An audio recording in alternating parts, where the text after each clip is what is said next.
Une apparence de peinture à l'huile, cette toile qui prend vie sous vos yeux, c'est la Première Guerre mondiale et c'est un jeu vidéo. Bienvenue dans 11/11 Memories Retold.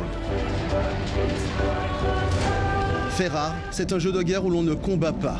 La Grande Guerre sert ici uniquement de contexte. Il s'agit de raconter une histoire du point de vue de deux personnages chacun dans son camp.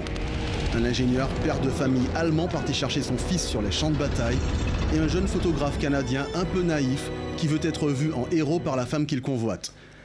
Avec pour point d'orgue une rencontre entre les deux personnages qui ne parlent pas la même langue et qui seront confrontés à un choix. Vont-ils croire plus en leur nation, leur camp, ou en leur humanité? Une partie de l'équipe de développement du studio montpelliérain Digixart nous a reçus au Musée impérial de la guerre à Londres. Le cofondateur du studio nous raconte la jeunesse du projet.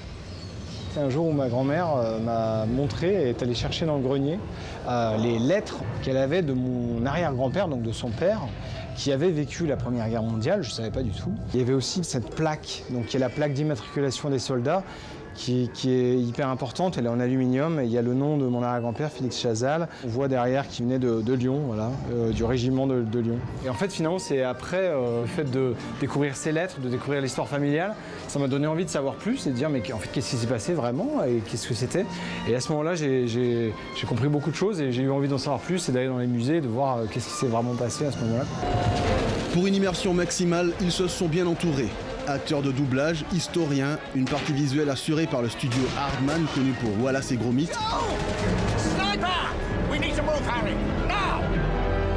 Et une partie musicale enregistrée dans les célèbres studios Abbey Road avec l'Orchestre Philharmonique de Londres. La musique joue un rôle actif à l'expérience. Au lieu d'être illustrative et d'être dans le fond qui sert juste à nourrir en fait une sonorité, elle va raconter quelque chose. L'approche en tout cas qu'on a eue, parce que c'est un travail d'équipe par rapport à la vision, ça a été de créer une musique qui soit à la fois respectueuse du contexte, mais aussi engageante, un peu ludique par rapport à l'histoire et là où on veut emporter le joueur. C'est un jeu qui sort en plein centenaire de la guerre 14-18.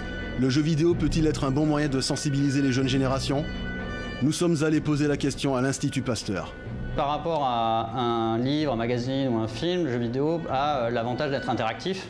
Donc la personne, elle est engagée dans le monde, elle sait qu'elle peut changer le monde comme le monde la change elle, et pas justement être passif par rapport à une stimulation comme un film où on est juste spectateur, mais on n'est pas acteur dans le film. Et le jeu vidéo, justement, on est acteur dedans. Là, en fait, on a le contexte d'interaction, et là, on a un contexte plutôt de monologue passif. Et justement, dans le contexte d'interaction, on a ces régions ici qui sont plutôt impliquées dans la récompense, qui ne sont pas présentes dans le contexte forcé. Et si on reçoit passivement une information, bon là elle est sociale, mais on a moins de récompenses que quand on est engagé dans l'interaction spontanée comme ici. Un siècle après, plus aucun poilu ne peut raconter ce que fut la Première Guerre mondiale.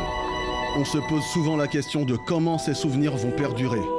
Après le livre, après le cinéma, et si la transmission de cette mémoire passait désormais par le jeu vidéo ?